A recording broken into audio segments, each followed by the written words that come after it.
The 4 recon steps that expose your China dependencies before trade snaps your life. Picture your normal week. Batteries, phone chargers, water filters, tires, fasteners. One day the shelf is full. The next day it's limited to 2, and the clerk acts like you're the crazy one. That isn't panic. That's math catching up. When a trade lane tightens, the herd argues about brands and politics. You don't. You run commodity codes, entry funnels, and shipment artifacts, because the system doesn't run on vibes. It runs on paperwork. I pulled the same public instruments customs and the trade system actually speak.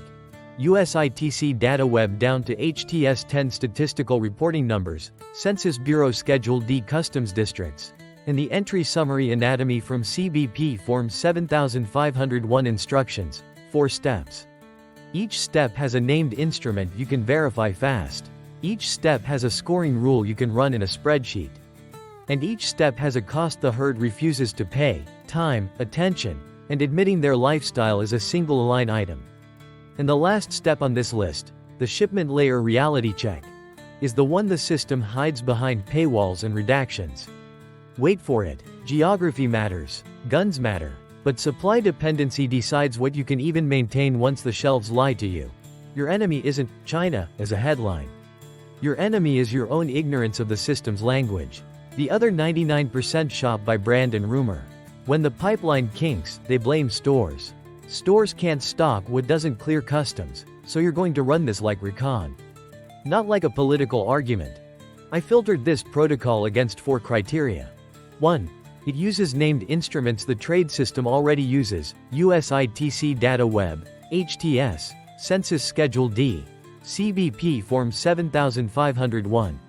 2. It works at multiple resolution levels. Macro category exposure, then entry funnel concentration, then your household inventory translated into HTS reality, then shipment layer triangulation. 3. It produces a score you can act on. China share by value, and port concentration using top 1 and top 3 district shares. 4.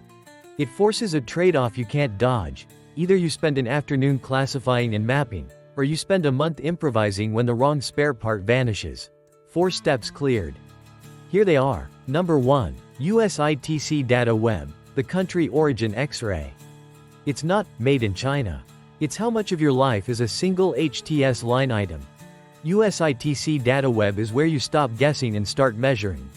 USITC says DataWeb gives you public access to official US import and export statistics, and it supports queries down to the 10-digit HTS statistical reporting number level, HTS-10.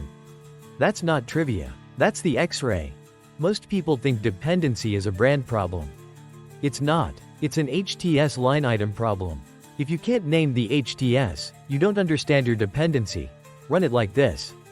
Build a query for imports for consumption. Classification system. HTS. HTS-10 if you can. Time frame. Last full 12 months plus the most recent 3 months. Partner. China, then add Vietnam, Mexico, Taiwan, India as comparison buckets. Start broad with 2-digit chapters, then drill down into whatever touches your life. Then do the math. For each HTS you touch, compute China share equals imports from China divided by imports from world, by value. Tag it. Green under 20%. Yellow 20 to 50. Red over 50. Black over 80. Trade-off, DataWeb is macro. Your household isn't the whole economy. But macro dependency is the ceiling on your personal options when shelves go weird. Now you've got country exposure. Number 2 is the second killer variable. The single choke point where it enters. Schedule D customs districts, the port pressure point. It's not global trade. It's 3 US entry funnels you've never looked at. You think shortages start at factories.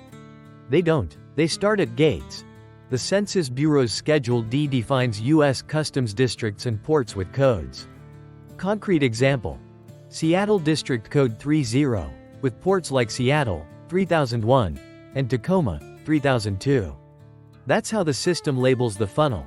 Now you take your red and black HTS codes from DataWeb and you add Customs District, Schedule D, to the query. Display results by district or port. You're hunting concentration, not totals. Build two numbers. Top 1 district share and top 3 districts share for imports from China in that HTS. Score it. If top 1 handles more than 40%, you've got a choke point dependency. If top 3 handle more than 70%, you're living on a brittle funnel. Critical nuance: port of entry and trade stats can reflect where entry documentation was filed and duties paid, not the physical arrival point. Still useful, paperwork clustering mirrors broker and carrier patterns, and patterns are what jam first. A Gulf Coast trucker summarized it. You don't run out of stuff because the factory stops. You run out because the same couple gates jam. Trade-off: district data won't tell you your retailer's exact sourcing path. It tells you systemic fragility. That's enough to prioritize substitutions. Now you go micro. You translate your own receipts into HTS reality. 2 steps down, 2 to go.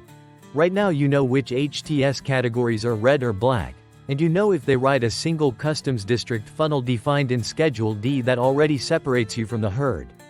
Next you're going to do the uncomfortable part. Inventory your own last 30 days and translate your lifestyle into HTS chapters. Then you validate the worst exposures at shipment layer, where the pipeline shows its teeth.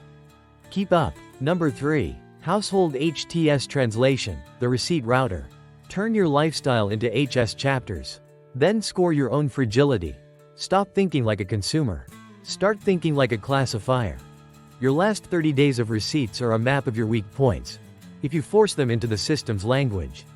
Brands lie. Packaging lies. HTS doesn't. You're going to build a household bill of materials and route each line into an HTS chapter, then into a short list of HTS 10 candidates. Here's the move. Export your card transactions and receipts into a spreadsheet. Create columns. Item, use case, power, water, comms, mobility, replaceable, Y, N. Days to fail, and HS chapter guess. You don't need perfection, you need ranking. When a line item is critical and non-substitutable, you drill down and assign the closest HTS 10 you can pull from the USITC DataWeb classification tree. Now score your life. For each HTS 10 you assigned, paste in your China share color from step 1, then paste in your top -1 TOP3 district shares from step 2. If it's red, black and it rides a brittle port funnel, it goes to the top of your mitigation list. Trade-off: you pay in time and ego. 2 hours building the sheet. Another hour arguing with yourself about what a charger actually is in HTS reality. A Midwest shop floor buyer put it clean. If you can't name the part, you can't protect the part. Now you validate the worst ones where the pipeline leaves fingerprints. Number 4. Bills of lading and entry summaries, the shipment signal scan. The pipeline's truth is in shipment artifacts. This is the layer they hide behind paywalls. Remember the last step I teased? The one the system hides behind paywalls and redactions. This is it. Shipment layer reality. DataWeb tells you value and volume. Schedule D tells you the funnel. But the pipeline's real texture lives in shipment artifacts, bills of lading and entry summaries. And yes, this is where the herd stops, because it isn't shopping. It's audit work. Start with the anatomy. CBP Form 7501 is the entry summary. The instructions tell you what the system records: importer of record, tariff classification, country of origin, port code, and more. You're not filing one. You're using the structure to ask better questions of the goods in your life. Now triangulate. Take your top 5 black household HTS candidates from step 3. For each, hunt shipment traces that expose consistent shippers, consignees, routing patterns, and ports tied to the same product class.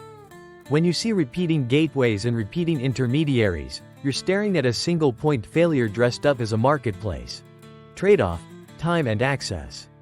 Paywalled datasets cost money. Redacted documents cost effort. Your concrete cost is hours of manual cross-checking when the free layer runs out. A Gulf Coast freight clerk's line should haunt you. If it isn't on paper, it doesn't move. That's 4. Now run the pattern. These 4 steps share one thing the other 99% refuse to do. You stop describing your life in brands and start describing it in system primitives. HTS 10-line items, Schedule D district codes, and CBP's entry summary fields. That's the synergy. Macro exposure tells you what's scarce. Port concentration tells you where it jams. Household translation tells you what breaks first in your home. Shipment artifacts tell you who actually moves the choke chain. Dark truth. None of this is resilience. It's just early visibility. When trade tightens, visibility is the only advantage that scales before shelves empty. Do this today.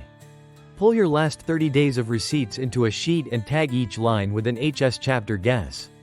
Run USITC DataWeb on your top 10 items and compute China share by value. Add Schedule D districts and calculate top 1 and top 3 concentration.